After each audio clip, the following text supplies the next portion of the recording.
This is Bloomberg Businessweek. Insight from the reporters and editors who bring you America's most trusted business magazine, plus global business, finance, and tech news. The Bloomberg Businessweek podcast with Carol Massar and Tim Stenovec from Bloomberg Radio.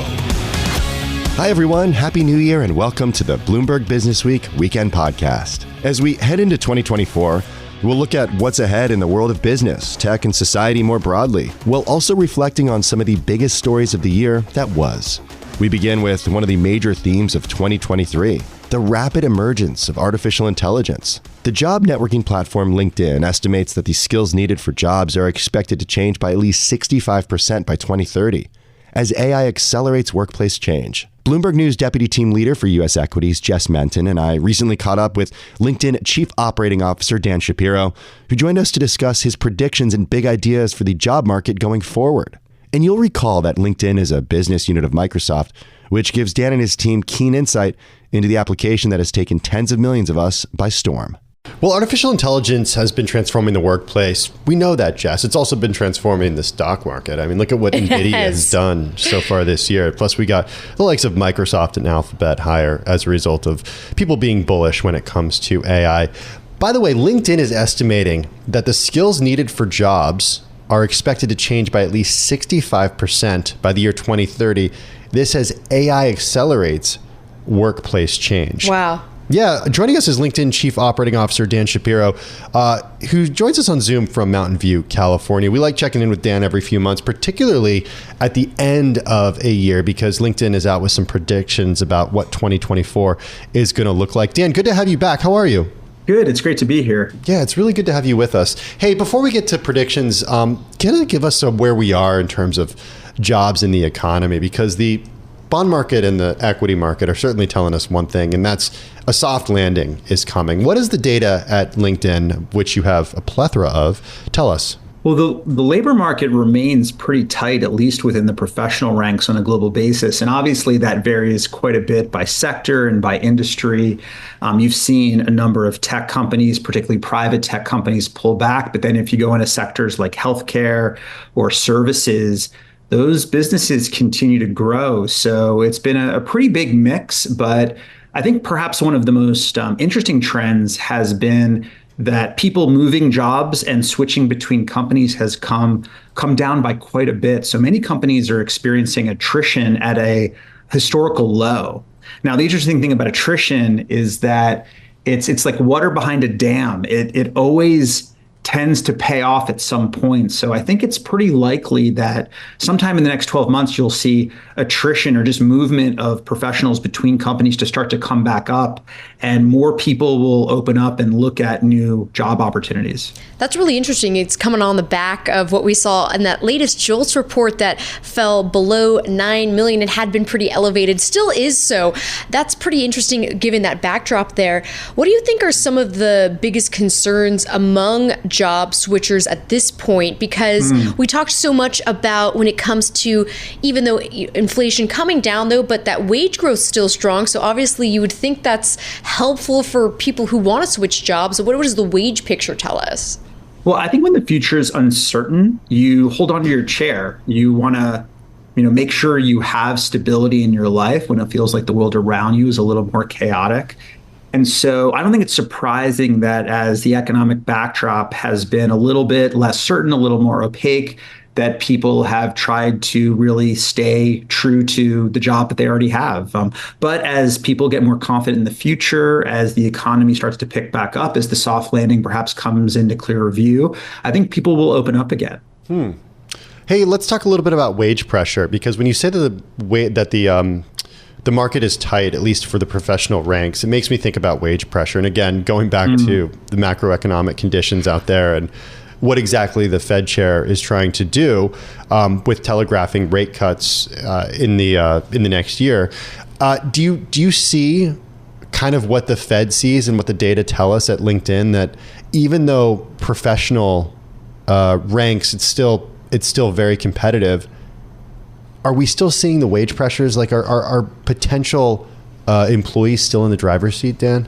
I don't have access to the wage data that the Fed does, but what I can tell you is that it is not the environment that it was just a few short years ago. A few years ago, you saw some incredible raises that people were getting when they jumped from company to company. And that's just not happening at the same rate that it was before, at least within professional ranks.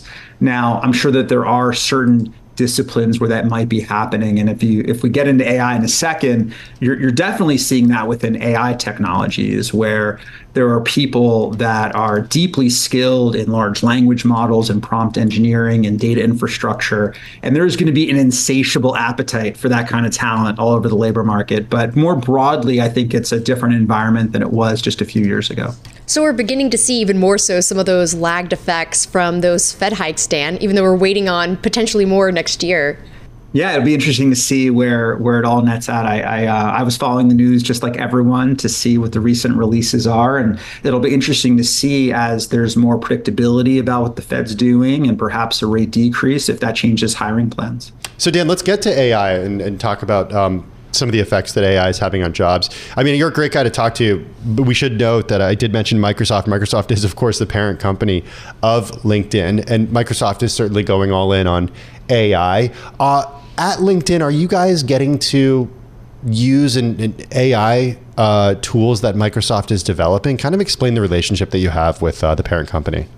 Absolutely. As you mentioned, we're a business unit within Microsoft more broadly, and I think that this is a moment where that's been wonderful for our LinkedIn's members and customers.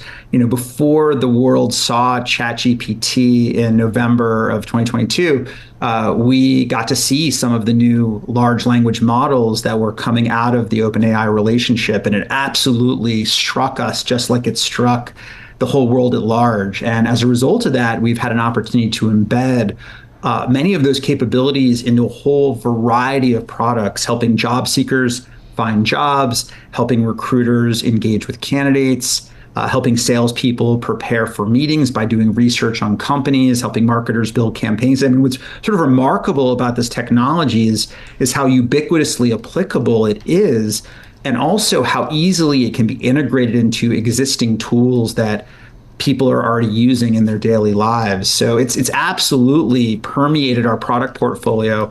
And you know, my big prediction for 2024 is that while last year was very much about learning about what this new technology could do, this is going to be the year where companies and individuals start to use AI to truly differentiate themselves relative to the competition. What industries do you expect to see stronger job growth due to the adoption of AI versus those that won't? Well, I think every AI, you know, we've said in the last decade that every company is becoming a tech company of sorts, whether you're in retail or services or manufacturing. I think we're going to find the same thing with AI. Every company is going to be forced to figure out how their strategy is going to be shaped by AI and how their team is going to change how they work as a result of AI. One of the things we say at LinkedIn is that AI is going to impact every job and every team. And I think 2024 is going to be the year where we figure out where that really comes to bear in different industries. What do we have to do as professionals to be prepared for the AI revolution? Well, let's talk about it at two levels. As an individual, my advice to everyone is just get started.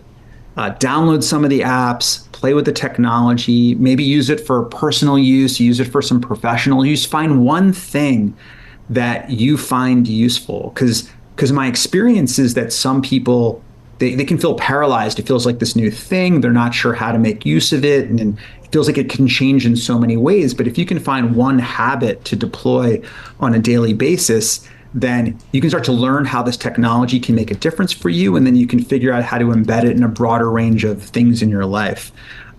I also think for job seekers, this is going to be a skill that's expected by employers. I was speaking with a head of recruiting at a large company in Chicago recently. And one of the things that she said is that it's one of the primary factors that they're starting to use in their hiring processes. Are you comfortable with using some of this new AI technology? Because they want They want talent on their team that's comfortable with it. And you're going to start to see a mix of people that are both comfortable and then others that are reluctant. I'm curious your view now that we're getting past the pandemic, because work from home was such a hot topic at that point and so many employees were doing that. What does that look like now when it comes to negotiating through the job process? Well, it's been a dynamic situation. I think when the pandemic happened, you saw a lot of companies start to embrace more flexibility. You saw a lot of opening of remote roles. And as there was a time period just a few years ago where 20% of the job openings on LinkedIn were remote. But as we've gotten past the pandemic phase and things have become more endemic, you've seen remote openings come down in some industries below 10%. And so you start to see that remote roles are becoming less available on average. But there is still a lot of discussion about flexibility, and that's a place where each company defines flexibility a little bit differently. So it really varies company to company and industry to industry. So what about when it comes to actual like long-term hybrid work and flexibility here? This is something that I know our colleagues and certainly our listeners and viewers are really interested in. I've seen, and from what I've observed anecdotally, and from also speaking to people who have the data here, that it does certainly feel like we're back to this, not necessarily everyone's in the office 5 days a week, but gone are the days of like 2 or 3 days a week in the office. I mean, we're in the office 4 days a week at a minimum. That's right. It seems like. And I'm not even speaking for Bloomberg. I'm speaking like me. Like I have to be here every day because of what I do. But it does seem like everybody I talk to in New York City, this is the norm rather than the exception. What are you seeing in terms of jobs that are advertised on LinkedIn and sort of the experience of your members? It's interesting how geographically specific this trend is. So if you're in New York, if you're in Europe, if you're in Asia Pacific, you see that things in many places have gotten back a little bit closer to where they were pre-pandemic, where people are in the office, 4 and in some cases 5 days a week. I think you do see environments where affordance of flexibility has definitely gone up. There's a greater understanding of people coming in or leaving at certain hours or needing to work home and life around each other a little bit more. On the West Coast, the environment's a little bit differently. You see more companies embracing less frequent office participation. And it really varies by the industry you're in. So, it's one of the things that I encourage anyone that's going through a job seeking process is just to make sure you understand what's important to you and understand the norms that exist at the company. And interestingly enough, sometimes the norms that are written down on paper are not the norms that are practiced. And so it's always good to not just talk to the HR team, but talk to some people on the team that you're working with to understand how teams really operate. So who do you think has the upper hand now, job seekers or employers? Oh, well, it's a much more balanced market. If 2 years ago, I would have said job seekers were in the driving seat by and large. It's a much more balanced situation. Now, we were talking about AI before. If you have AI skills and you are in such demand by employers, then you are very much in the driver's seat. And you're seeing companies pay very substantial sums to find AI talent. And I think that's going to persist, if not get worse, as we get into 2024. But I think in lots of other places, it's much more balanced. Can you talk to us about what AI skills particularly are and how do you acquire them? Absolutely. So I think there's 2 ways to talk about AI skills. I think the first is in the broadest sense. If you are in sales, if you are in marketing, if you're in engineering, if you're in accounting, if you're in recruiting, your employer is going to want you to be comfortable with AI such that they can bring it into your day-to-day process. And so I encourage every job seeker to use AI in some way such that you can bring a personal story into your interview about how you've used AI to use any number of tasks, and having an understanding of how that might help you be more productive as an employee. So it's not that you're learning AI as a technical skill, but you're learning how to apply it to your day-to-day interactions. I think every employer is going to be looking for people with this kind of capability.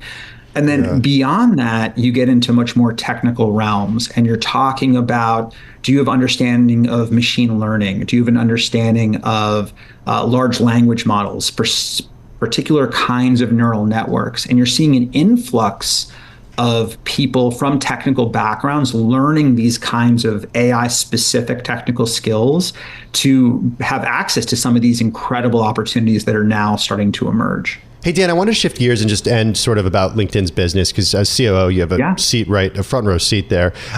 Colleague Sarah Fryer, who is the big tech team leader for Bloomberg News, wrote an article back in August about how LinkedIn has been gaining engagement as Twitter, now known as X, and Facebook face stagnation. And she shared this stat that LinkedIn shared, that in the spring of this year, users shared 41% more content on LinkedIn than they did in the same period in 2021. Can you give us an update about engagement on the platform and what you're seeing in the second half of 2023? Yeah, well, more people are using LinkedIn every day for a wider range of things. We crossed 1 billion members on the platform recently, which is amazing. I joined the company as an employee back in 2008. We had less than 20 million members, so crossing 1 billion is an incredible milestone. And, whereas years ago, LinkedIn was a place to create a profile, maybe build connections. Increasingly, it's become a place to share and consume professional knowledge. So we see people giving updates on their industries. The conversations around AI are up over 70% year on year. So we see a lot of people understanding best practices of applying AI in their industry. And then, as you might expect for companies or people that have been displaced from a job perspective in the last year, you see people finding jobs on LinkedIn, which is one of our core use cases. So engagement this year has been fantastic, and we're really excited to chart our path to the next billion professionals. Hey, Dan, happy holidays. It's always nice to check in with you. Really appreciate you joining us on Bloomberg Business Week this afternoon. That's LinkedIn Chief Operating Officer Dan Shapiro. If you were watching, you saw him joining us on Zoom from Mountain View, California. Jess, it's going to be a year filled with AI. That's a prediction that I certainly have. You're listening and watching Bloomberg Business Week. You're listening to the Bloomberg Business Week podcast. Catch us live weekday afternoons from 3 to 6 Eastern. Listen on Bloomberg.com, the iHeartRadio app, and the Bloomberg Business App. Or watch us live on YouTube. As we continue our New Year's weekend edition of the program, we wanted to examine what's ahead in our fight against carbon emissions. More than 60% of U.S. electricity comes from fossil fuels. That's natural gas, coal, and petroleum. About 21% comes from renewables like wind, solar, and hydropower. The rest, well, it comes from nuclear energy, which has remained stagnant over the last decade at about 19%. This all according to the U.S. Energy Information Administration. Our next guest is among the growing chorus of experts who argue that governments have to go nuclear in order to reach net zero goals. Maria Korsnick is the CEO of the Nuclear Energy Institute. It's a trade association that advocates for more nuclear power generation. Bloomberg News cross-asset reporter Emily Grafeo and I got her take on the path forward for the sector. I'd say you have to look at the value of nuclear, quite frankly, right? It's that 724 around the clock. Not only is it carbon free, it's highly reliable. And I think we don't talk as much about the value that you're getting. These power plants are built not for 40 years, not for 60 years, 80 years, 100 years. And so you really have to look at the complete picture that you get when you build nuclear. Yes, they're large projects. Yes, they're going to cost in order to make that happen. But the value that they bring to the system is really incredible. And again, I think we just need to shift a little bit more to the value conversation. So you were at COP28. Can you give us a sense of the narrative around nuclear energy? Was the consensus that this is a green energy? Like, how were people actually talking about this form of energy? Absolutely. In fact, some are coining this the nuclear COP. And I've been to the last few COPs, and I would just describe nuclear as a little bit trying to get a seat at the table, trying to create some conversation. This COP, we're in the sort of official documents from COP. We're in what's called the stock take, paragraphs about nuclear, about wind and solar together being what's required. The fact is that, nuclear was never officially credited and mentioned in the way that it is here. Tripling nuclear was a pledge that was signed by 24 plus countries. The IAEA had a pledge on just crediting nuclear for being part of the decarbonizing solution. Over 40 countries signed that. So I would really say this COP was sort of a real recognition of the value that nuclear is going to bring. And quite frankly, we're not going to get anywhere close to the commitments if we don't include nuclear in the solution. We have to be there. I think people are still scared of nuclear. I have to tell you, I grew up, and people who've heard me talk about this before, apologies, but I grew up near a nuclear power plant in California. It's actually the last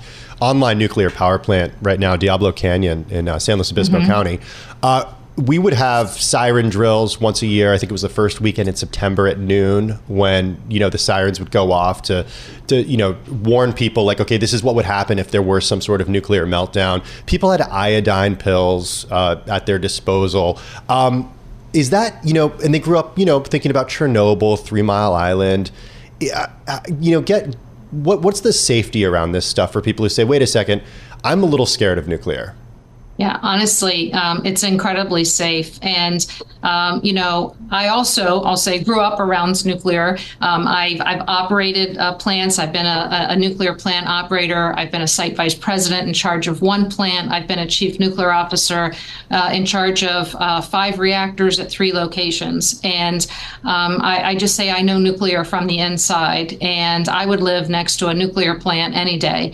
They're incredibly safe, and especially as compared to other technologies that we need. And I would also say that, nuclear uses the fewest critical minerals. Nuclear uses the lowest land space, if you will, for the volume of energy that it produces. From a life cycle perspective, it is in the lowest use of carbon for the whole life cycle of the plant.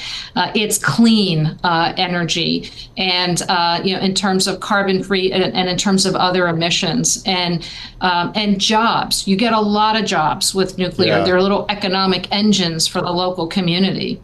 I think to a lot of people, it's almost perfect. But I think a lot of people would also say, what about the waste? We still haven't figured out what to do with nuclear waste. Yeah, I look at that a little differently. I'm so proud of nuclear for being able to account for all of its waste. Oftentimes we look at nuclear and say, what are you going to do? And I said, well, you know what? We know where every piece of it is, from all of the waste or all of the nuclear power that we've used since the 1960s. We know where every piece of that is. And you're absolutely right. Some of the fuel that we have today, which we call waste, I would prefer to say it's used fuel. And why do I say that? Because it can be used again in other types of reactors. And those other types of reactors are ones that we are trying to bring to the marketplace literally as we speak. And so I would say the used fuel you have today is a future resource, and we should look at it like that. What's next for nuclear in the U.S.? Are we trying to build more reactors actively in this country? So we're building some down in Georgia right now. One went online this year, and the second will go online next year. And what we're in the process of doing right now, if you could imagine an innovation pipeline, chock-a-block full of different designs, and that is coming out over the next 5, 10, 15 years. And these are partnerships between our national labs and private companies, and very much one beautiful, quite frankly, innovation here in the United States. And I'll tell you, nuclear is not just being talked about in the United States. It's being talked about around the world. We just talked about COP, but many other countries right now are looking to expand nuclear, and they're looking at the United States to help them. So what we need to be doing here in the United States is bringing some of these innovations and getting them built so that these other countries can have a chance to see them and then choose which design they want built in their country. At COP, Poland, for example, said, we already have 6 sites. At each site, we want 4 small modular reactors. We're teaming with a U.S. company. We want to put 24 in place. Maria, I have to ask, what do you make of the price of uranium? It's up 75% this year. I write about ETFs and commodities markets, and there's a lot of interest for buying into this nuclear energy uranium trade. But why is it up so much, 75% this year? Well, a couple of things. For one thing, I think that's an indication that people are bullish, if you will, as they look ahead for nuclear. And I think also we're looking very much at ensuring that we have a solid and stable fuel supply as we move forward. You've seen that we want to invest in the U.S. fuel supply here so that we have not only the mining, but also conversion and enrichment services available to this industry so that we have a solid supply as we move forward. And so I think a lot of that has put attention on the front end of this fuel supply, and I think that's causing some of that price increase. That was Maria Korsnick, CEO of the Nuclear Energy Institute. It is a nuclear industry trade association that advocates for more nuclear power generation. She joined us on Zoom from Washington, D.C.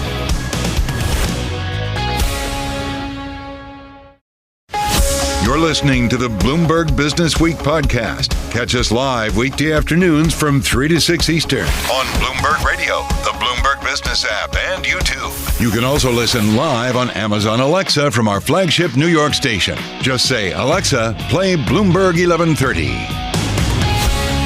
Texas Governor Greg Abbott signed a new measure that allows state law enforcement to arrest migrants who enter the U.S. without authorization. Mexican President Andrés Manuel López Obrador, AMLO, has accused the governor of using such measures for political gain ahead of the 2024 U.S. presidential election, and he says that his country will challenge the measure. No question that immigration is front and center as we enter the 2024 presidential election. In fact, swing state voters see U.S.-Mexico border security as a greater priority than the foreign policy crises that have increasingly dominated President Joe Biden's attention over the last few months. We're talking Israel, Hamas, and then, of course, what's going on in Ukraine. This, according to an October Bloomberg News Morning Consult poll. Well, we've got with us a great voice to help us understand migration and also to help dispel what he argues are common myths and misconceptions around migration. Hein de Haas is professor of sociology at the University of Amsterdam. He's also the director of International Migration Institute and the author of the new book, How Migration Really Works: The Facts About the Most Divisive Issue in Politics. Professor de Haas, good to have you with us this afternoon. How are you? I'm fine, thank you. Well, thanks for staying up late in Amsterdam and joining us. We really do appreciate it. Hey, if you go back in history, for pretty much as long as we've had historical record, migration has been politically divisive. I mean, this is the type of thing that sparked wars in the past for borders. Why has it been so politically divisive? Migration is this perfect issue to distract the attention away from other issues where people are unhappy about. And I think migration is the perfect scapegoat as well. But it also provides an opportunity for politicians to position themselves as strong leaders against a common enemy. So it is very attractive for politicians to draw the migration card. And we see that all across the West. But like you said, it's not something new. I mean, if you go a century back in the US, there was a lot of hostility towards Southern European migrants, Catholic migrants, Jewish migrants, German migrants. And you see it for all countries. So this phenomenon as such is not new. I think what is worrying is the divisive and inflammatory language we're hearing from politicians. Of course, migration comes with its problems, but it's now being sort of magnified to this essential threat to societies. And I think that is really problematic because the debate is more and more disconnected from what's happening on the ground. Can you walk us through maybe some of the most common misconceptions that you hear about migration and what your responses would be to those? Yeah, no, I think the most common sort of idea that many people share across the political board from left to right is this idea that a swelling mass of people from poor countries are moving to rich countries and that our borders are increasingly overwhelmed. And it's linked to this idea that poverty, inequality, warfare pushes more and more people to leave their homelands. Now, of course, there are issues on the border, and certainly in the US case, that's not something we can ignore. But if you zoom a little bit out and you look at the overall volume of migration in the world, we talk about 3% of the world population. And that percentage has remained remarkably stable over the last century, basically. There has been clear shifts in terms of directions of migration, but we don't really have evidence that migration as such is spinning out of control, although you'd get that impression, of course, if you look at particular border areas and the issues the US is currently dealing with. But I think if you zoom out, migration is essentially not driven by poverty and misery. The main driver of migration also to the US has always been the economy, and particularly labor demand. And what you see right now, both in terms of legal and illegal migration in the US, cannot be disconnected to the fact that US unemployment is at a 50-year low right now. Labor shortages are huge. We have an unprecedented peak of vacancies, topping I think 10 million right now, which is really historical record. And these things are connected. So this is not so much about a sort of poverty push, what people think. It is really primarily about there's opportunities. And that's always been the case. It's always been the case with immigration. It sounds like you're making the point, Professor, that the U.S. can absorb the immigration that we're seeing. Well, I think the problem is that quite a lot of migration is undocumented. It's about illegal migration. And that reveals, I think, a huge issue all across the West. That there is simply not enough political support for creating more legal channels for lower skilled migrants. And we saw this with the COVID pandemic, that these people do all sorts of essential jobs in the economy, but this is not the kind of migrants for which we give enough visas, which means that people find other ways to enter countries. And I think that is one of the biggest causes of the surge in border crossings which you see. Besides, of course, there's also people fleeing conflict. So to put it simply, the best way to really curb migration is to wreck your economy. And we see indeed in times with high unemployment, economic recessions, migration goes down. When the economy does well, a lot of people come, and it's partly what you see. And most of the migration also to the US is about legal migration. Legal temporary migrant admissions to the US reached an all-time high under the Trump presidency, up to 6 million. And after a sort of COVID slack, it's back to 5 million over last year. And it reflects the actually very good state of the US economy. So to put it differently, if you don't like immigration, that is the price you pay for being a wealthy, open market economy as the US. But the same goes for the UK and many other European countries. So under the framework that you're working with, that, the only way to solve migration, one way would be to wreck your economy. Obviously, we wouldn't want to do that in the US. No. But underneath your framework, did you come up with ideas or solutions about, we do have a lot of people trying to cross the border illegally. Yeah. How do you solve that? How do you even begin to start finding solutions for that? Well, you cannot do anything if you don't do anything about the demand factor. And I think what really shows that another thing, sort of myth, is that, politicians get tougher and tougher on immigration. Yet it's true on the level of rhetoric.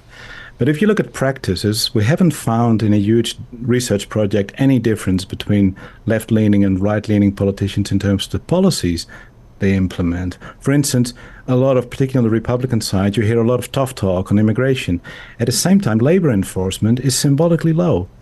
In the whole of the US, just one statistic, the number of employers that get prosecuted for employing undocumented migrants is somewhere between 10 and 15 a year. Without any zeros added. Wow. That is roughly the same chance of being hit by lightning. And that shows to, whatever you call it, let's call it the hypocrisy of politicians that, have a lot of tough talk to say about immigration. But a lot of these knows that those... Yeah, and a lot of the big examples of this are in actually states that are most aggressively, rhetorically, anti this migration. Who are migrants? Because in order to actually leave where you were born, leave where you're from, leave your family behind, that takes a person who's willing to make a lot of sacrifice and do these things and work, in my opinion, work very hard. What have you found in your research? Yeah, that's exactly what we find. It was true in the past of Europeans going to the United States. It's still true for migrants. Migrants are what we call a positive selection of people in home countries, which means these are the exceptional people, the entrepreneurial people. 3% of the world population migrates. That means 97% stays home. So migrants are almost by definition those who want to take risks, who are entrepreneurial, who want to improve their lives. And that is still the case by and large. So migrants are a positive sub-selection. And that is actually why researchers found that immigration decreases crime, very contrary to what politicians say, because migrants are often very community-oriented, business-oriented. They don't come to countries to become criminals. And that's why we find in research the exact opposite of what politicians tend to claim. But I want to get back to our conversation with Hein de Haas, professor of sociology at the University of Amsterdam. He's also the director of the International Migration Institute and the author of the new book, How Migration Really Works: The Facts About the Most Divisive Issue in Politics. Professor de Haas joins us from Amsterdam this afternoon.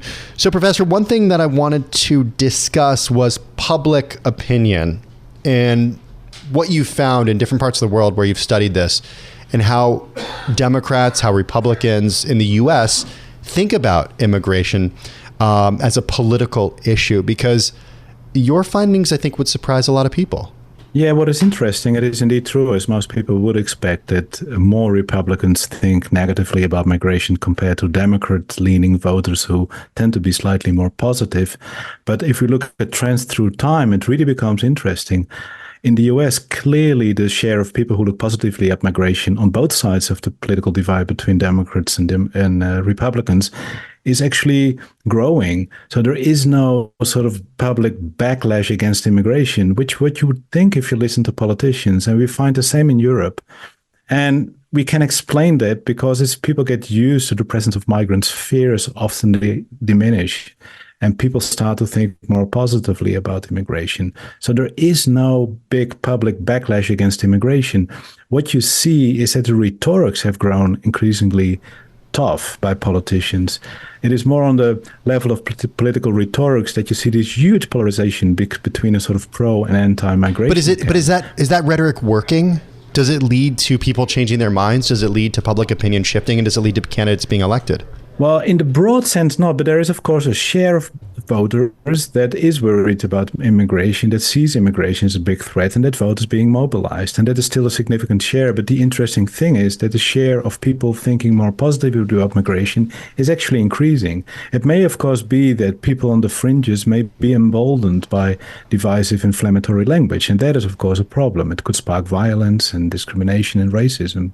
But overall, there is no clear trend towards growing xenophobia, growing racism. The trend is rather in the other direction. That is actually very surprising. And what it shows that there is, I think, there is a fair share of voters who wants to hear a different story, because this pro-anti division is simply not working anymore. Migration is of all times. Migration comes with its share of problems. It comes also with a lot of benefits, but it's not something one can just think away. And I always say to ask, me, for instance, are you in favor or against migration? It would be like asking an economist, are you in favor or against the economy? That's not a serious way of talking about immigration. And that is partly why the debate is so incredibly stuck, because both camps sort of dig in, cave in, and cherry pick evidence. And there are not many politicians who dare to tell the true story about immigration, which by necessity is a much more nuanced one than the one we usually hear when we listen to politicians. So what did your findings find with the nuance of who actually benefits from migration in the countries that are bringing people in, that are seeing more migrants? Who benefits there?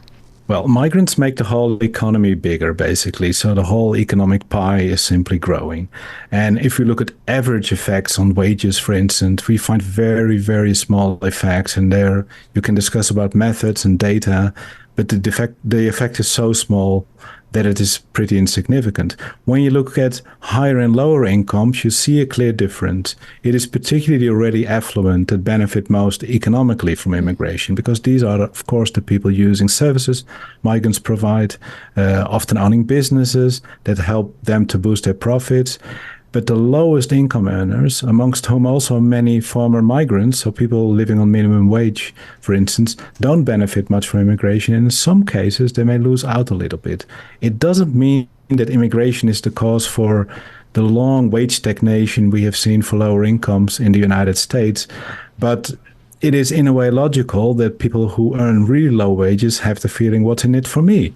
Because these are also the people who see, of course, the day-to-day consequences of immigration in their daily lives. So in that sense, the idea that they don't benefit as much from immigration as already affluent people is correct. but it doesn't mean that migrants take away jobs or are responsible for the long-term wage stagnation that we have seen in many Western countries amongst lower income earners. Professor de Haas, let's say that by some imaginary force, you became in charge of immigration policy here in the U.S. No question, we face a crisis at the U.S.-Mexico border. How would you solve it? I think I would organize a national debate about immigration, and that is a serious debate. And that should, by definition, be a debate about the kind of society and an economy we want to live in, particularly when we look at lower-skilled jobs, because there's broad support also in the U.S. to allow people to come in who do higher-skilled jobs. But it is a fact of life, and certainly in the future, that we need also lower-skilled immigrants. So you can only solve this in two ways. Either you create more legal channels for lower-skilled workers that will avoid a lot of misery at the border, and these policies that we've been trying to implement of border enforcement that go back more than 30 years, and we've been trying to do the same again and again and again, and it doesn't work because people are still attracted by jobs. Or you make those jobs not available anymore. Either you enforce labor law, you're really going to prosecute employers massively. I don't think that is very likely. I'd rather have a different debate about the kinds of jobs we create that are jobs that are not attractive for native workers, that attract migrant workers. We really need to think about how we organize our economy. For instance, if you think about care, who's going to take care in the future of our children, our elderly, we need a serious debate about immigration where we no longer deny these economic realities. And on that basis, we can make decisions. But we really cannot divorce the whole debate on immigration from a broader debate how to organize our economy. Well, that's a long story. It's a complex story, and that is the whole point. I think we've seen too much politics of denial over the last 30 years, and that also explains the mess we're in, not just in the US, but also in the European Union, where this real demand for lower skilled labor, which is going to stay because of aging, because of increasing education of the native workforce, all indicators show that we really need to debate about this. But also a debate about work and jobs and, for instance, minimum wage. These are all connected to immigration. And I cannot explain it fully here. I don't have the time, but I think this serious debate. It's been really helpful, and you got to come back and join us once again. Hein de Haas is professor of sociology at the University of Amsterdam. Check out his new book, How Migration Really Works: The Facts About the Most Divisive Issue in Politics. You're listening to the Bloomberg Business Week podcast. Catch us live weekday afternoons from 3 to 6 Eastern. Listen on Bloomberg.com, the iHeartRadio app, and the Bloomberg Business App. Or watch us live on YouTube. Well, our next guest has made his living connecting people. Sam Darwish is the co-founder, chairman, and CEO of one of the world's largest independent owners, operators, and developers of towers, providing communication infrastructure in 11 markets, serving about 770 million people. He joins us on Zoom this afternoon. He's the CEO of IHS Towers. It's got nearly 40,000 towers across Africa, Latin America, and the Middle East. Also the co-founder and chairman of the company. Good to have you with us this afternoon, Sam. How are you? Good. Thank you. How are you? Hey, I'm doing really well. Hey, this is perfect timing for you to come on our program because our own Bloomberg technology team, Matt Day and team wrote a piece about Project Kuiper earlier today about Amazon's foray into providing high-speed internet. And he said, Amazon's not just competing against the SpaceX's Starlinks of the world. He's competing with anyone out there right now providing connectivity. And that's a company like yours that provides the infrastructure for connectivity. How are you seeing the landscape right now in the markets that you operate? Look, we operate, as you said, we own 40,000 towers roughly across and fiber in the tens of thousands of kilometers, covering 8 or 9 million homes across our markets. Our markets we operate in 11 countries across the world, covering roughly 800 million people, as you said. So we kind of see the trends, understand what's happening. The likes of Amazon, the likes of Google, the likes of Facebook, do from time to time come to our markets, trying to stimulate basically demand for their own services. But we haven't seen them come into our markets kind of like with big statements or with big projects that could move the needle. Now, having said that, at the end of the day, I get Starlink, I get all the projects or the ideas of trying to create connectivity using satellites or non-terrestrial systems. But when it comes to basic propagation, basic wireless, there is no alternate to a tower on ground. Really? In our view. Why is that? Because, here I am thinking to myself, this could be a prime moment for, what you guys in the industry call leapfrogging here. The technology, this infrastructure technology is so expensive. I don't have to tell you, you guys own and operate 40,000 of these towers. These are very expensive things to build and to operate. And then you have this other technology coming in that essentially broadcasts internet from the sky. Why is this not a serious concern to you at this point? Because the technology has limitations. I'll list a few. The first is that as you're trying to penetrate a building or a structure sideways from a tower, it's much easier because you're kind of like going through windows and glass and this and that. If you try to do it from the satellite, you basically have to penetrate ceilings, like multiple ceilings. I mean, that's a lot. Given the distances also from the satellite to Earth, the satellite may be able to project the power, but the handset is kind of like small and it has limitations, and being able to penetrate back into the satellite, again, is another issue. What kind of spectrum do you use? Most of the carriers own the spectrum. When you start interfacing with people, the size of the battery, how long can it last? I mean, those are practical limitations. And then compile that or add to all of this the fact that people need more and more and more capacity by the day, especially as some of these apps like drones, driverless cars, kind of like start to proliferate. We're going to need more capacity rather than less capacity. I mean, these satellites will not be able to provide that capacity. Hey, Sam, they are great solutions, Tim, like offshore, rural, urban, mountains, provide some bridge, like in the Ukraine situation, for example, but they can't be a solution to the millions of people using their phone, for example, in a Manhattan or a Los Angeles or a London or a Lagos. Right. It's just, apples and oranges. It certainly sounds like. Hey, Sam, I wanted to talk a little bit about the types of technology that these towers are providing. When you think about the different markets that you're in, are we talking 4G here? Are we talking 5G? I mean, what is the sort of standard in terms of the equipment that you provide or that the folks who lease and use your towers end up using? Simply put, there is no difference in the aspirations of carriers and people in our markets to where the United States or Europe is.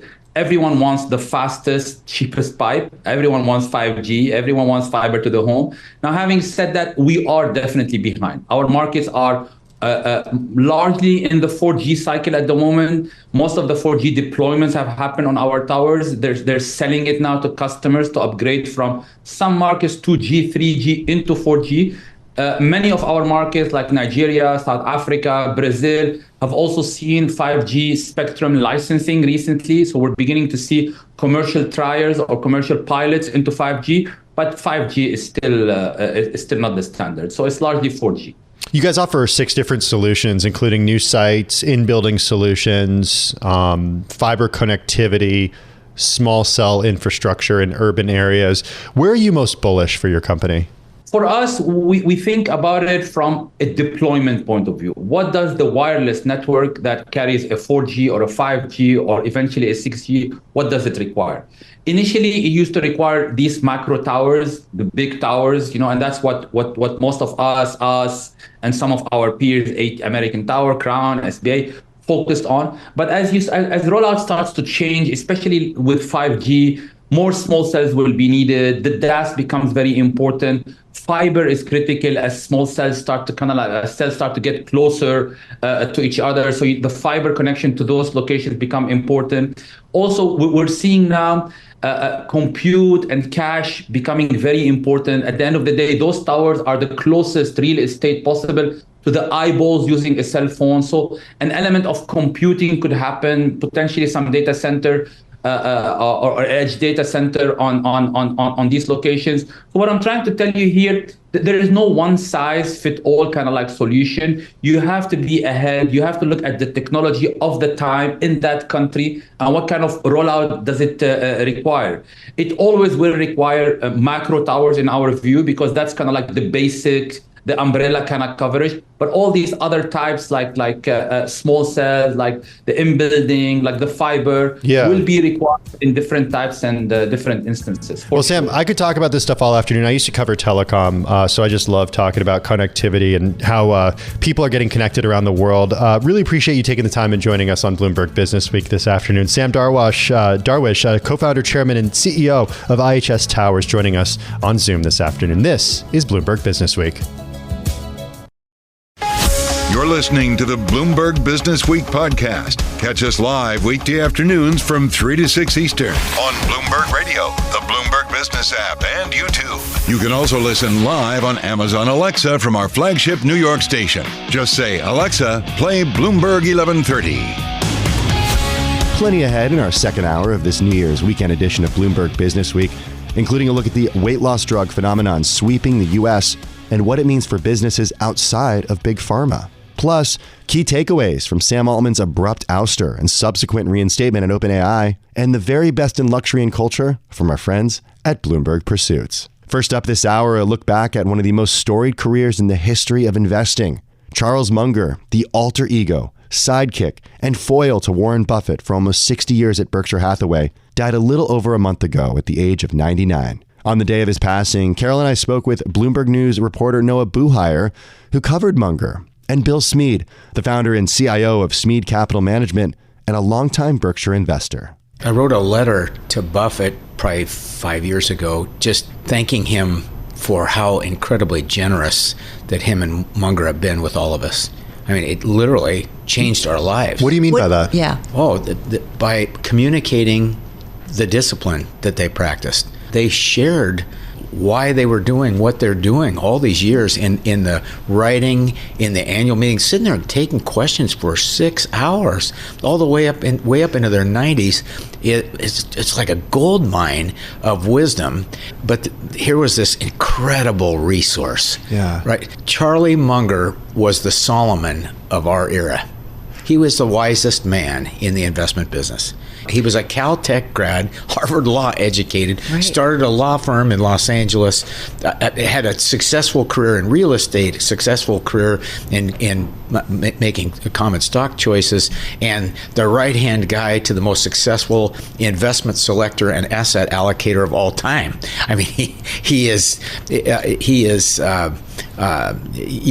We just admired him so much, and then of course we admired him immensely because he'd say exactly what he was thinking and didn't really care very much who he might offend in the process. You mentioned that you've been doing this for over 40 years. What are some lessons that you've incorporated from Charlie Munger over these decades into the way that you manage portfolios and you allocate assets? Yeah, when we're talking to people, I'm here in New York talking to some possible new customers, and we tell them when it comes to value people, we hold our winners to a fault because compounding is the eighth wonder of the world. So if you can find a business, let's just right off the top of our head pick Occidental Petroleum, who Munger and Buffett started buying in the last year and a half or 2 years. They're generating massive free cash flow. They're paying down debt with it, but then they're also buying back stock. So like Buffett says, over the years, if it's a company generating high returns on equity, high free cash flow, buying back their stock, he ends up owning a larger and larger and larger part of the business as the years go by. That's what he did with Coke. That's what he did with American Express. That's what he did with a lot of different companies. And holding your winners the fault is a key component of alpha. As I explain to people, you buy a stock at 30 and pay cash. The worst thing that can happen is it goes to zero. You lose 30 points of alpha. If you buy a stock at 30 and it goes to 90 and you sell it and goes to 210, you lose 120 points. And Buffett and Munger taught that to people as a powerful thing. It's much better to get a less spectacular company that you can hold all the way through at 10 or 15 times your money than it is a spectacular company that you might make 5 times in 5 years, but you got to be smart enough to sell it and go to another project. Well, and you're something I want to ask you a little bit more too about what Charlie Munger was to Warren Buffett, what he brought out in Warren Buffett. Having said that, I want to bring Noah Buhire into this because Noah, it's one of those things where you think, as we're hearing from Bill, these are both brilliant men, successful men, and would have been on their own, but something about them together brought out even so much more. Yeah, I think that's a critical point here. It was the combination of talents they brought to bear really was deeply important in the evolution of Berkshire. The other thing, just speaking as a journalist, the thing that I always found so amazing about Charlie Munger was his directness and his willingness to speak his mind, even if his opinion wasn't necessarily a popular one. As a business reporter and someone writing about investing, you always knew that Charlie was not just going to give you the pithy quote, but something that actually had some real substance behind it. And I think that's, in large part what has resonated with a lot of investors over time. I mean, people would go, one of the things that's underappreciated about Charlie Munger is that deep into his 90s, people would go to Los Angeles to hear him speak at the annual meeting of a small publishing company called the Daily Journal. This was Buffett had nothing to do with this thing. They would just go to hear Munger alone. And I remember the first time I went to this thing, there were maybe 100 or 200 people.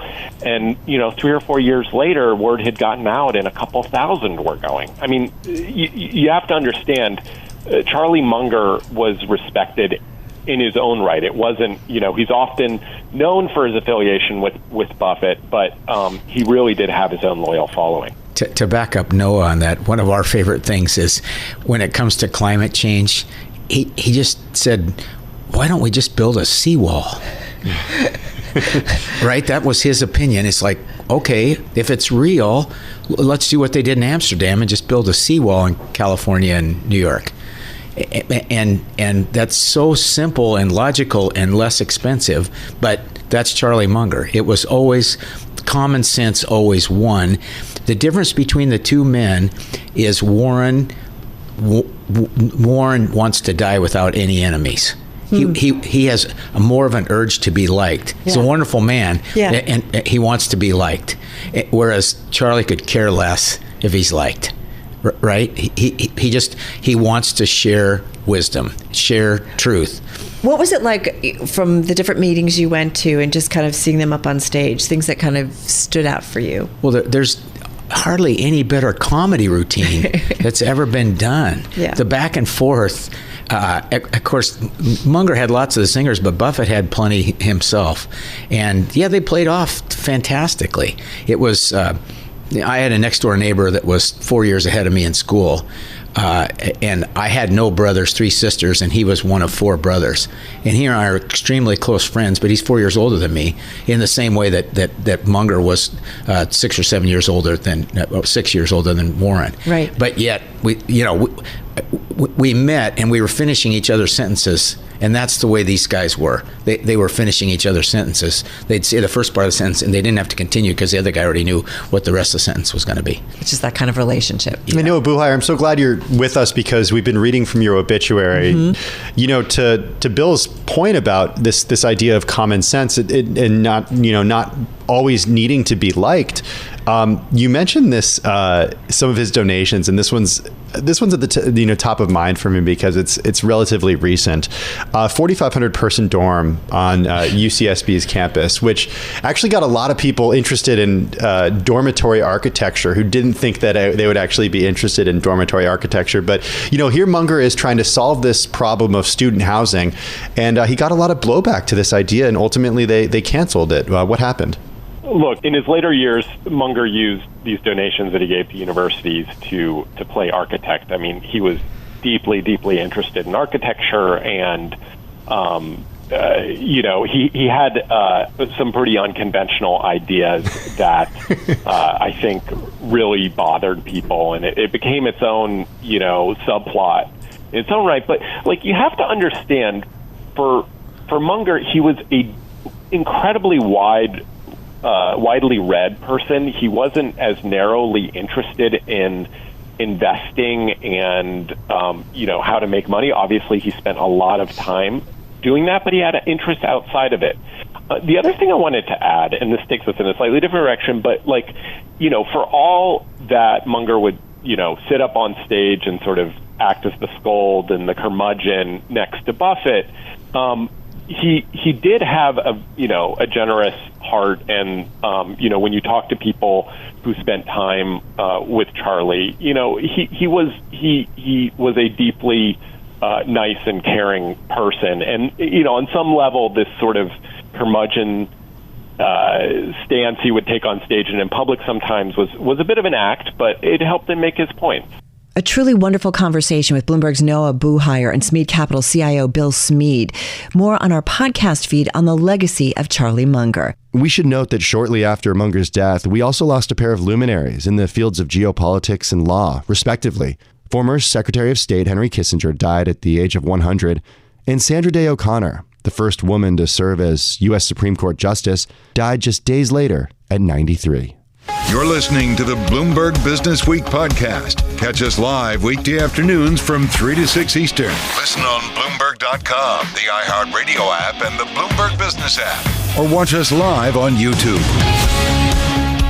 It was perhaps the biggest story of the year in the tech sector, and one that transfixed Silicon Valley, along with the global artificial intelligence industry. Fewer than 5 days after Sam Altman's abrupt ouster from OpenAI, Altman was back at one of the world's most valuable startups. In the immediate aftermath of Altman's return, Carol and I spoke with someone who knows quite a bit about this space and the broader implications of AI in our society.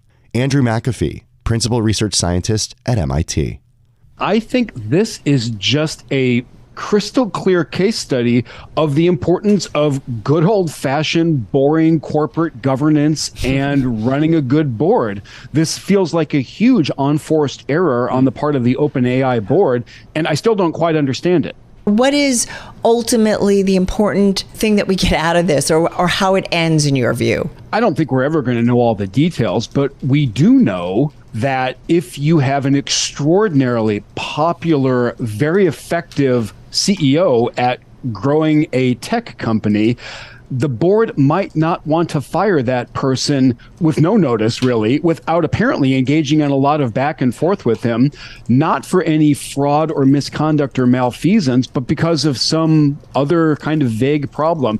If the board is going to take that fairly rash step, they probably want to alert their major investors, their biggest business partners, their employee base, and give them time to get ready for all that. They didn't appear to do any of that. Whatever you think the board's duty is, I can't see how it includes destroying that much value, hollowing out the employee base of the company. And if the mission of the OpenAI Foundation is to advance safe AGI for humanity, I do not see how these actions support that mission at all.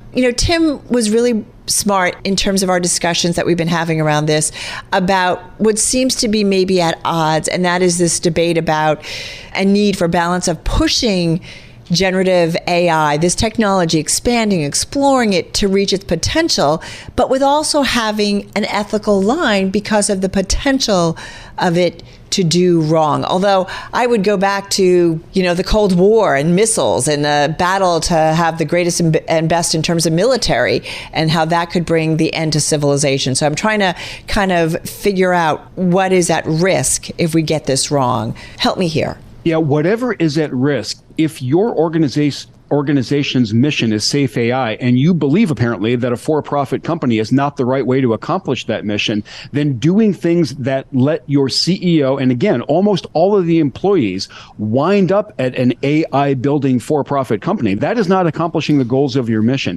I personally am not worried about the alignment risk of AI. All very powerful tools bring risks and harms with them, and they demand vigilance, and we got to be careful about it.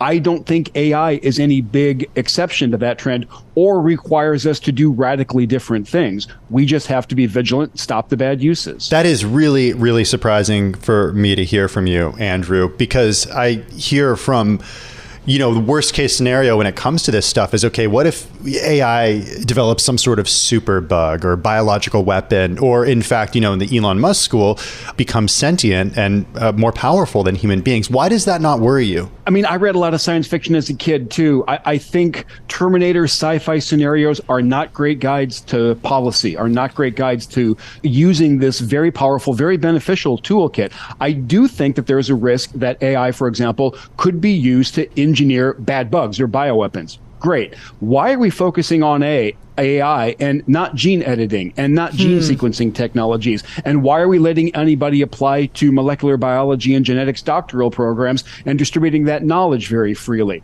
Again, there are risks in the modern world. Let's not be naive about that. But singling out AI as the linchpin that's going to make everything bad happen, I just think that's wrong. I think that's a misallocation of our effort. Okay. And demonizing technologies that will be super beneficial to us, I think, is a lousy idea. Well, let's move away from the superbug concern and more to the concern that it will become a sentient being that is more powerful and smarter than us. Why does that not concern you? We have so many more important things to worry about. We have to accomplish an energy transition in the 21st century.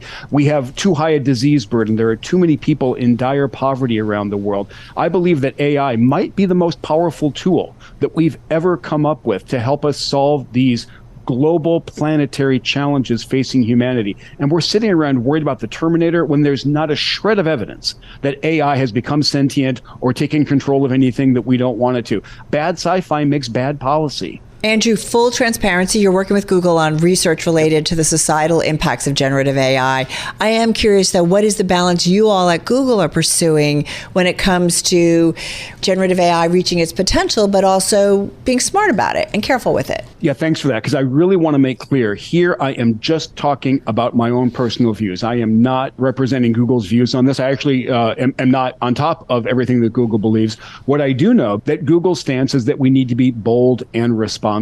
I think we are in danger of walking away from the bold part in an overabundance of not just caution, but fear about things that we just don't have any evidence for.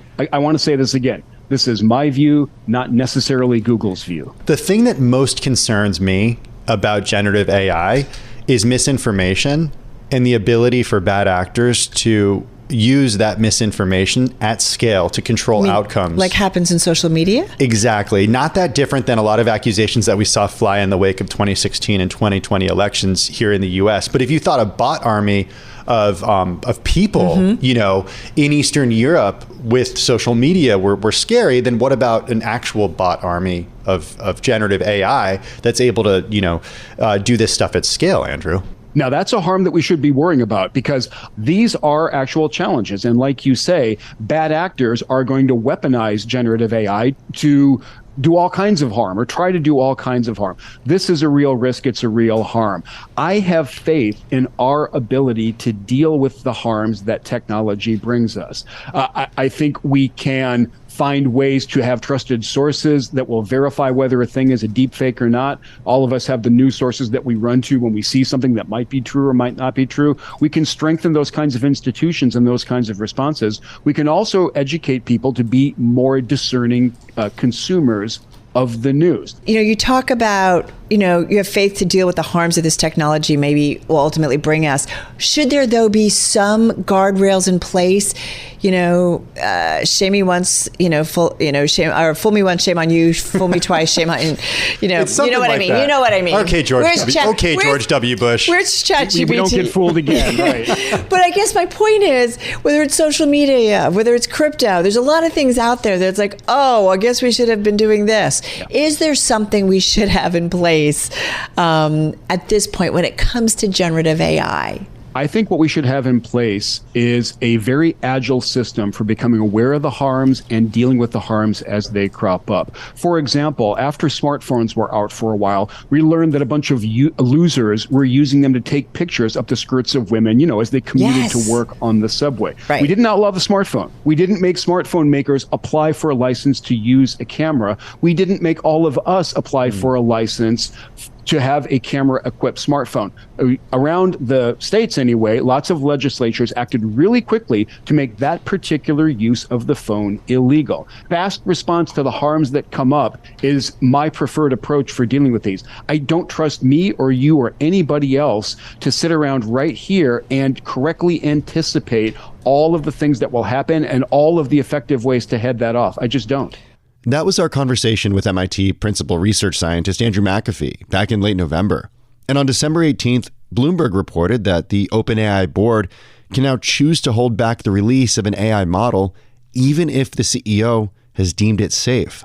The ChatGPT maker revealed the arrangement as part of a new set of guidelines that it's implementing to help deal with AI risks. Still to come on Bloomberg Businessweek, we take a moment to savor our best experiences of 2023. From the theater to travel to fine dining and everything in between. Our Bloomberg Pursuits team wraps up the year in luxury when we return. This is Bloomberg. You're listening to the Bloomberg Businessweek podcast. Catch us live weekday afternoons from 3 to 6 Eastern on Bloomberg Radio, the Bloomberg Business App, and YouTube. You can also listen live on Amazon Alexa from our flagship New York station. Just say, Alexa, play Bloomberg 1130. No year-end edition of this program would be complete without a comprehensive cultural review from Bloomberg Pursuits. We have a chance now to take stock of the finer things in life and also get a preview of some of the new and exciting attractions that we can expect in 2024. Very pleased to welcome in the editor of Bloomberg Pursuits, Chris Rausser, and to discuss some of the outstanding work that he and his team have done over the last 12 months. Chris, it's always good to have you here. The Pursuits team has published its best of list for the year that was. And once again, I ask myself the question, why am I not part of the Bloomberg Pursuits team, traveling the world, drinking wine, trying on watches, driving cars, and going to the theater? Tim, we're always asking you. You actually busy. are not. You're too busy. Too busy. Hey, I do want to start with the theater, though, because Sarah Rappaport goes to a lot of theater. She sure does. So Sarah is based in London, and so she gets to see all these amazing West End shows and independent shows out there. And she saw some of the really big hits that were there this past year, including Sunset Boulevard with Nicole Scherzinger, which I also saw when I was there for work. But her favorite show was a show called Operation Mincemeat, which is a homegrown, like small cast musical about sort of this caper that the British pulled during World War II. They tricked their enemies, and it doesn't sound like something that would be like a really fun capery musical, but it actually really works. Hey, I want to talk a little bit about timepieces. This is your area of expertise. Yes, it is. Before I met you, I used to call them watches.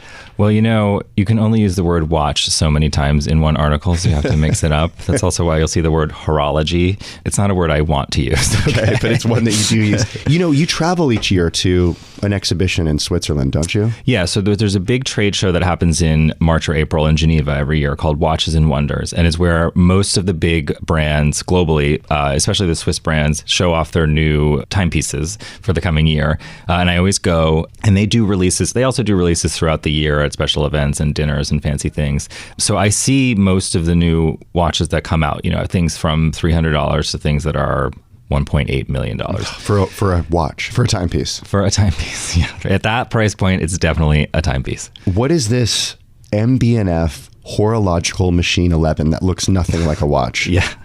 So MB&F is a brand that we write about a fair amount because it's one of our favorite brands. They have these watches that are very space age and swoopy, and they sort of reinvent how you tell time. So everything from, you don't look at the face of the watch, you look at an angle, and there's a little window that tells the time in a weird way. And they just don't really look like the watches. And so because they're so unique, they're really coveted, and it's a small production. And they make these horological machines every couple of years, and they're completely new movements, which means they're completely they've reinvented the wheel. So my friend that works at MB&F came to Bloomberg and was like, I smuggled something in for you. I want to show you this crazy new watch we have. The horological machine 11, HM11, which is they call the Architect. And it's a little round watch that looks like a UFO. It has 4 different sort of conical sections that have different little surprises in them. So one tells the time, one has the crown, one shows the power reserve, and one has a thermometer.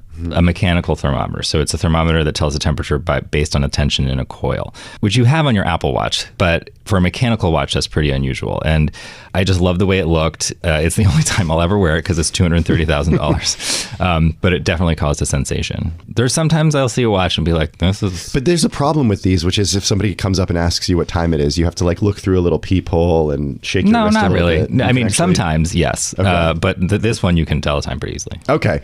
One of the people on your team who has among the most enviable jobs, I think, is Nikki Eckstein, who gets to travel all over the world, stay in different hotels all over the world. Interestingly enough, her favorite hotel this year was actually one here in the U.S. Yeah, so Nikki is the Bloomberg's travel czar, and she's been Pursuit's travel editor for many years. And so this year she actually checked in at a bunch of classics, like so hotels that are not necessarily new but have been refurbished, like Claridge's in London and the Carlisle in New York and the Bristol in Paris, which are really fabulous hotels.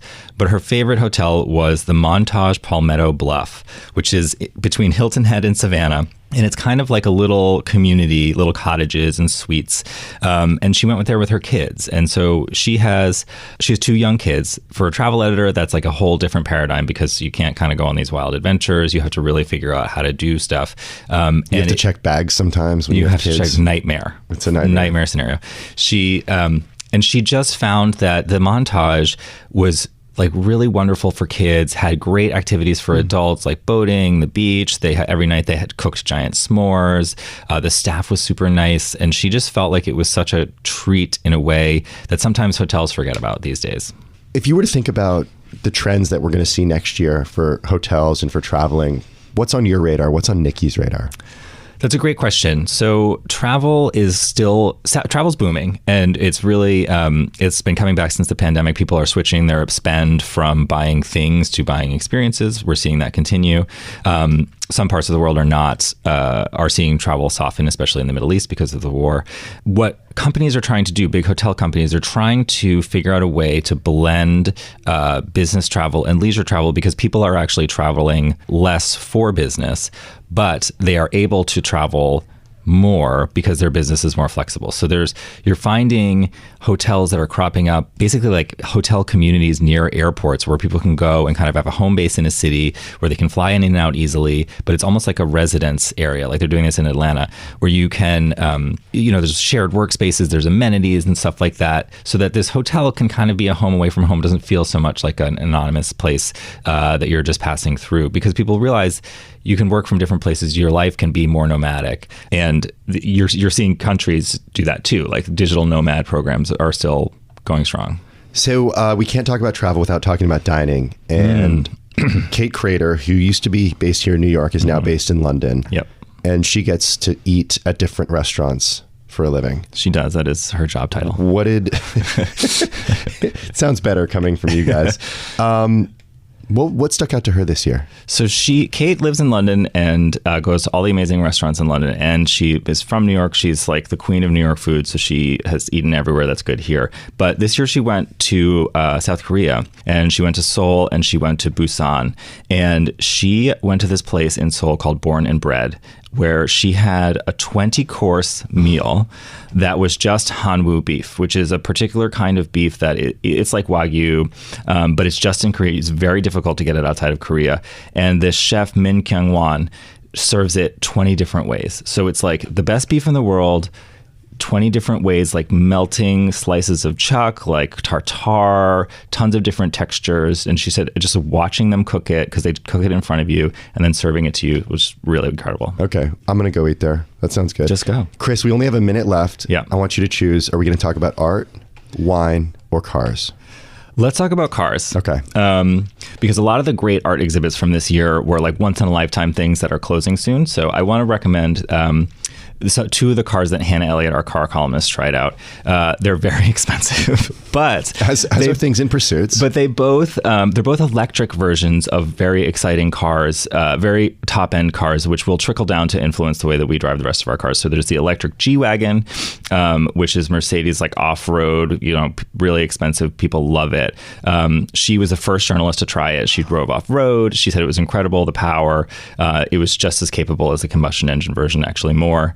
And then she drove the Rolls-Royce Spectre, which is Rolls' first electric car, which she said is like the most Rolls Royce of Rolls Royces because it's silent, incredibly powerful, and just super, super luxurious. And I think she got to go to Cape Town, South Africa to do that. Yeah, she did, because her life is also extremely difficult. Yeah, that's another enviable job. Before we let you go, 2024, how's it shaping up in Pursuit's land? It's going to be a really interesting year. There's a lot going on. There's a lot of hotels opening, a lot of really incredible restaurants coming back. We do a list at the beginning of January every year where we tell you where to go in 2024. And that we're working on that list now. We're finishing it up. And it's a really, there's some really exciting places. A lot of places, South America, Quito, Lima. I can't give away too much, but Halifax, which is a favorite of mine. So you got to check that out on January 2nd. Okay, well, we're looking forward to that, and we'll certainly have you back on the program to give us an idea of everywhere we should go to in 2024. Happy New Year, Chris, and a big thank you as always to our Bloomberg Pursuits editor, Chris Rouser. Looking forward to what comes next from the best team out there covering luxury and culture. You guys are the best.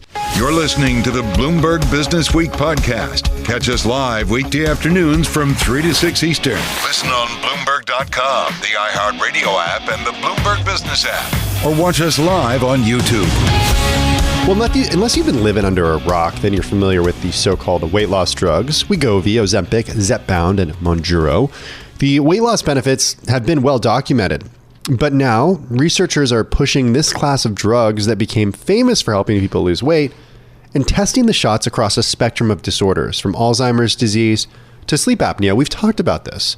They're also testing it out on alcoholism. However, in the case of alcoholism, Novo Nordisk, which is the Danish drug maker behind Wegovy, isn't even involved, though one study is happening in its hometown. It didn't even agree to supply scientists with the medicines. Neither is Eli Lilly, which makes Zepbound and Mounjaro. Naomi Kresge and Madison Muller write about the alcoholics who are seeking a cure from these drugs, but without Big Pharma's help. Madison Muller is health reporter for Bloomberg News, and she joins us here in the Bloomberg Interactive Brokers studio. It's so rare to see an example of a study that's not actually supported in some way by the manufacturer of a specific drug, especially one that's so lucrative. What's going on here?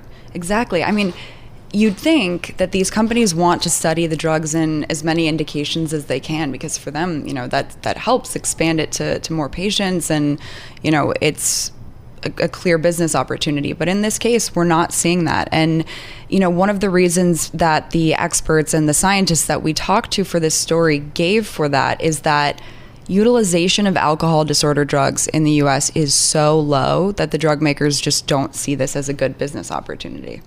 Why has the utilization been low? I mean, couldn't there be a whole host of reasons? I mean, one, maybe they haven't been effective. Right. And I mean, I was even surprised. I mean, I don't know if you knew this, but in the process of reporting this story, I didn't even realize that there were 3 or 4 alcohol use disorder drugs on the market. I was like, oh, I thought there was one, or, and it didn't work or something.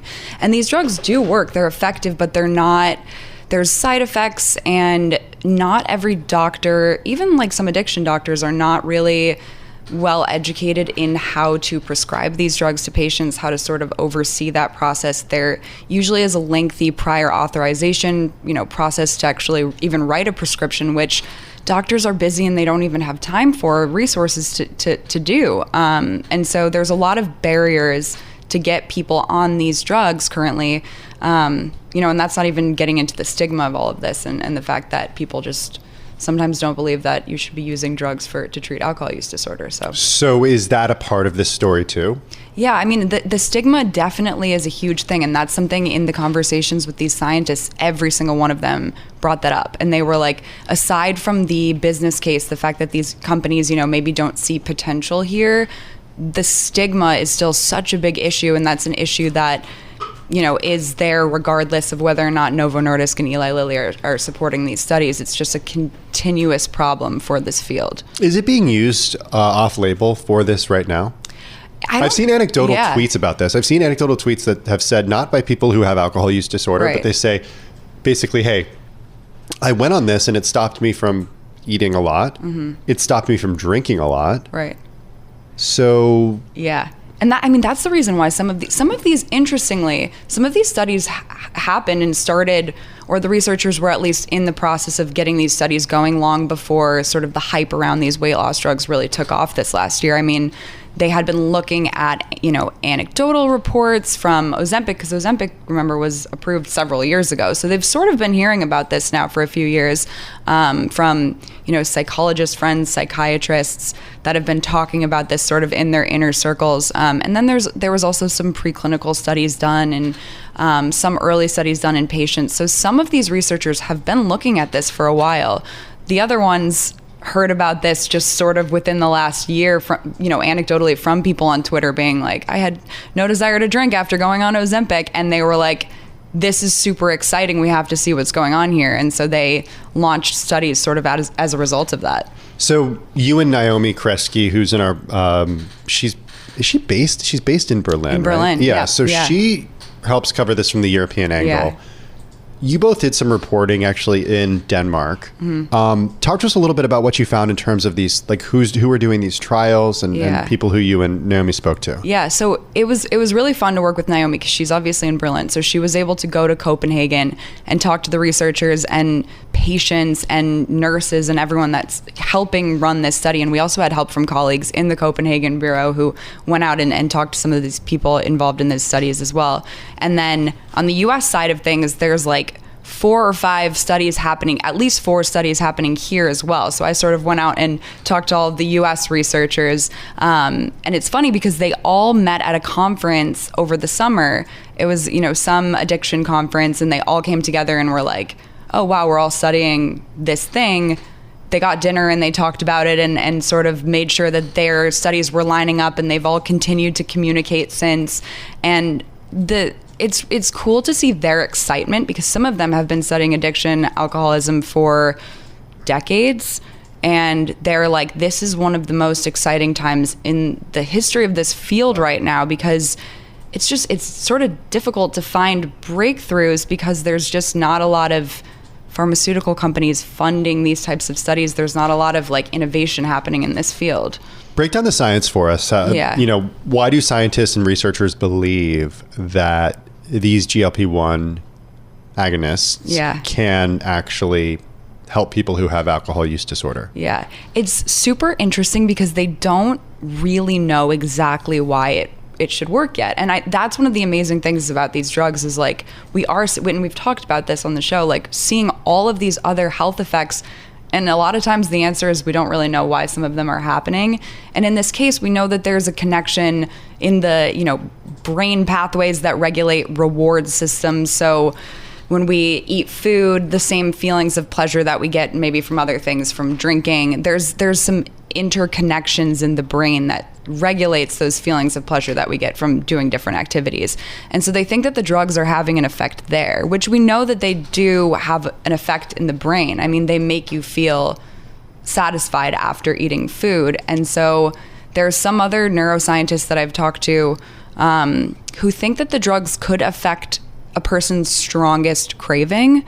So for some people, that might be food. For some people, that could be alcohol. For others, it could be other things. Maybe, it's just the drugs aren't really being used in that population of people. That's interesting. So let's say your strongest craving is for something that's not food or, alcohol. You're addicted to something else, like drugs or something. Yeah, and one of the researchers we talked to in this story is also studying GLP-1 drugs in people who are addicted to nicotine and cigarettes. So similar. There's a lot of different things that it could be used for.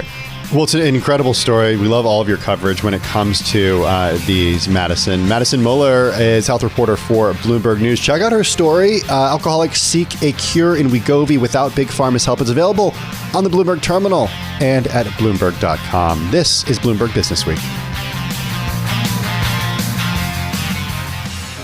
This is the Bloomberg Businessweek podcast, available on Apple, Spotify, and anywhere else you get your podcasts. Listen live weekday afternoons from 3 to 6 Eastern on Bloomberg.com, the iHeartRadio app, TuneIn, and the Bloomberg Business App. You can also watch us live every weekday on YouTube and always on the Bloomberg Terminal.